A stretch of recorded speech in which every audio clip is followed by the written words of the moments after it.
Hello there. For the first time this season I will be ranking all of our players from who I think is most likely to win, to least likely, in a tier list.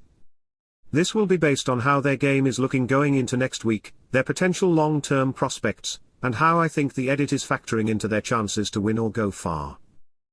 This ranking is my own personal opinion, and will probably change massively from week to week, but these are my thoughts after episode 1.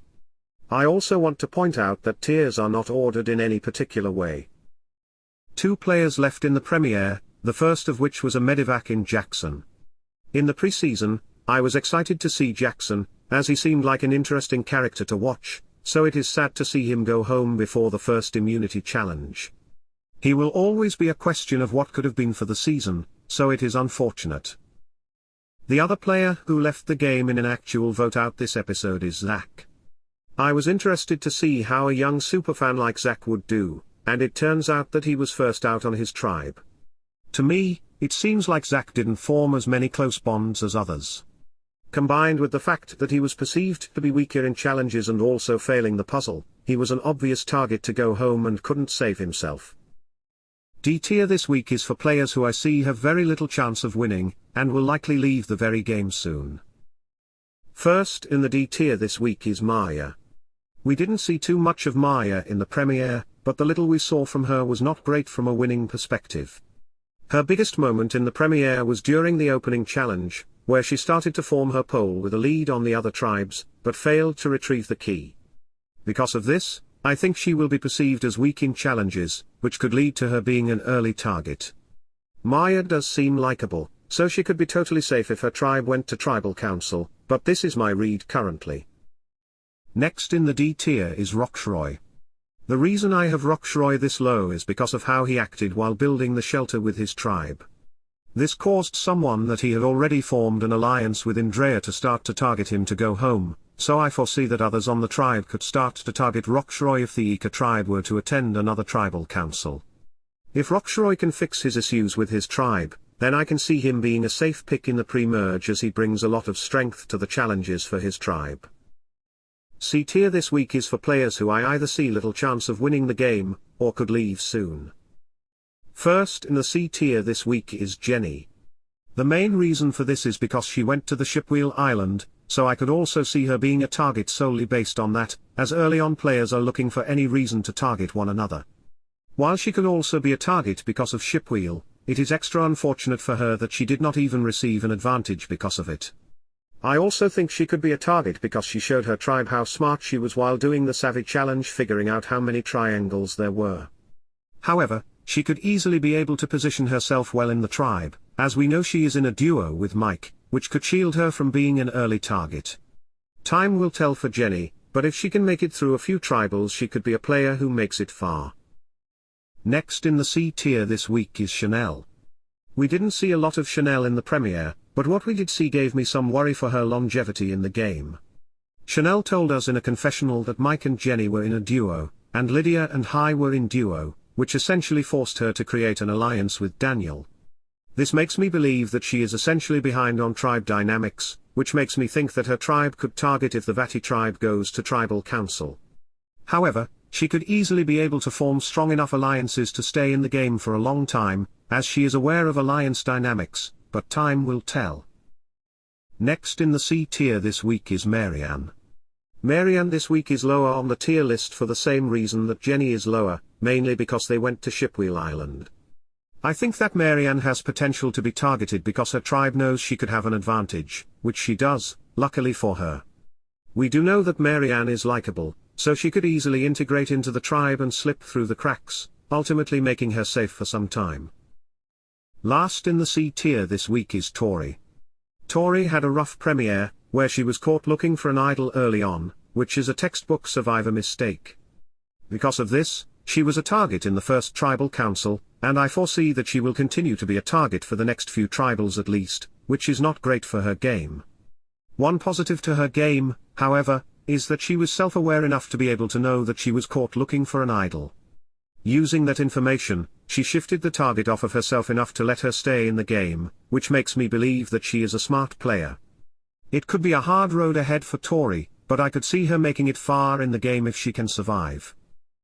B tier this week is for players who I think have a good chance to win, but have some flaws in their game that are holding them back, or are just overall middling. First in the B tier this week is Lydia. Lydia had a solid premiere, and seems to be in a good place in the game currently. Lydia does not seem to be a target on her tribe, so I could easily see her staying for the next few tribals, and we know that she is in an alliance with High, meaning that she has inroads with her tribe. Lydia is a player who could make it far in the game, but time will tell for her, which is why she lands in the B tier.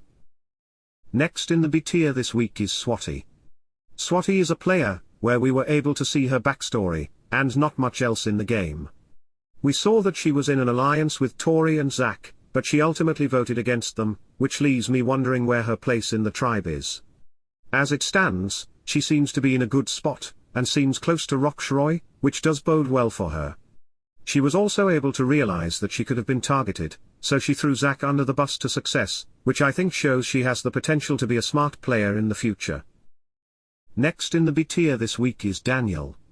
Daniel is a player who has seemingly formed good bonds in the Vati tribe, with all of the players liking him, and Chanelle trying to form a duo with him as well.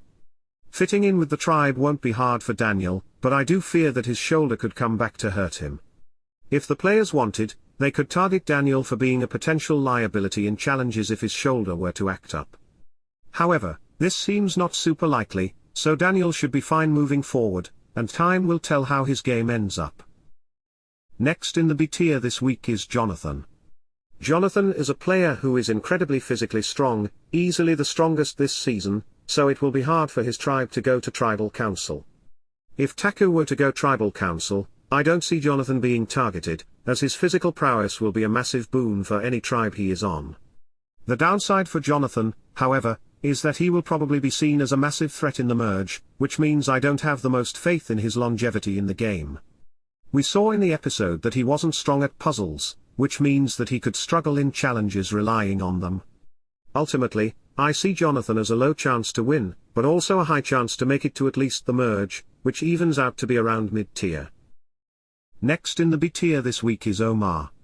Omar has an idea how he wants to play this season, where he wants to be seen as a pigeon, where in reality he's playing like an owl, and ready to make big moves. It is hard to glean a lot more from his game from the premiere, but Mike seems to be a player that knows how he wants to be perceived, which makes me think he has the potential to be a great player this season, but time will tell how he ends up this season. Our last B tier this week is Lindsay. In the beginning of the premiere we saw Lindsay gain an advantage in the opening challenge, which I consider to be her biggest boon of the episode, and the reason she is in B tier. She is benefited in the game with the knowledge of the amulet advantage and who has it, so it will be interesting to see how she handles it going forward. There isn't much else there for Lindsay this episode, she seems to be good at challenges, so she probably won't be an instant target in coming tribals, but time will tell how she places overall. A tier this week is for players who aren't looking like they will go home soon, and have solid chances to win the game. First in the A tier this week is Romeo. Romeo seems to be a power player this season, where we saw him forming multiple alliances while also not being a target himself in the first tribal. Romeo has his alliance with the older people on his tribe, while he also had a safety net with Zach to ensure that he wasn't going home, which bodes well for his game going forward. One knock against Romeo, however, is that he was pushing for Tori to go home, but ultimately didn't get his way. However, Romeo shouldn't be a target going forward if he can stick with alliances, and he has the potential to be a power player going into future episodes. Next in the A tier this week is High. High had a relatively quiet episode this week, however I was a fan of what we saw from him. Like Lindsay, High also received the amulet advantage in the beginning of the episode at the first challenge, which similarly benefits his game in the same way. High also is a player who seems willing to take risks, which gives him potential to be a great player down the line. We saw in the episode that High is in an alliance with Lydia, which means that he should be able to make inroads with the tribe and not be targeted early on. I'm looking forward to how High plays his advantage and works around the knowledge of who has it moving forward, and time will tell how he ends up as a player. S tier this week is for players who are in great positions, aren't likely to leave anytime soon, and also have a great chance to win in my opinion. First in the S tier this week is Mike. There was a lot to like about Mike's premiere, which is the reason he is in the S tier this week. First of all, Mike is seemingly the provider of his tribe, and the strongest person on the tribe for challenges.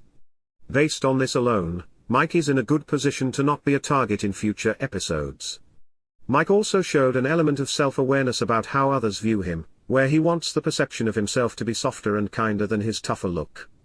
Mike also was smart when the tribe was deciding whether to do the sweat or savvy challenge, where he realized as the biggest person on his tribe, he was going to be the one to do the challenge. He shut that down, and was able to conserve energy for himself going forward. Overall, Mike has shown to be an undoubtedly smart and self-aware player who I am excited to see moving forward. Next in the S tier this week, and the last player on our list is Drea. Drea had a big premiere, with a lot happening to her to think about. Right off the bat, Drea gained the amulet advantage with Lindsay and High, giving her the power and knowledge of who has the advantage. She also was able to gain an extra vote resulting from Shipwheel Island, giving her a lot of extra power in the game.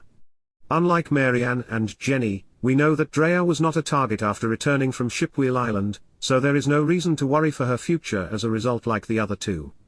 Drea is also in a power position in her tribe, being closer to Rocksroy and Romeo, while also seemingly having a solid connection with Tori. Drea doesn't look to be a target anytime soon, so time will tell how she plays her advantages later into the game. There is my current tier list of who I think is most likely to win and make it far. Keep in mind that these are just my opinions, and I am unspoiled this season, and this is very subject to change. We will see if anyone else will be able to rise to the S tier, and I am interested to see how the rest of the season will shake out. Thanks for watching.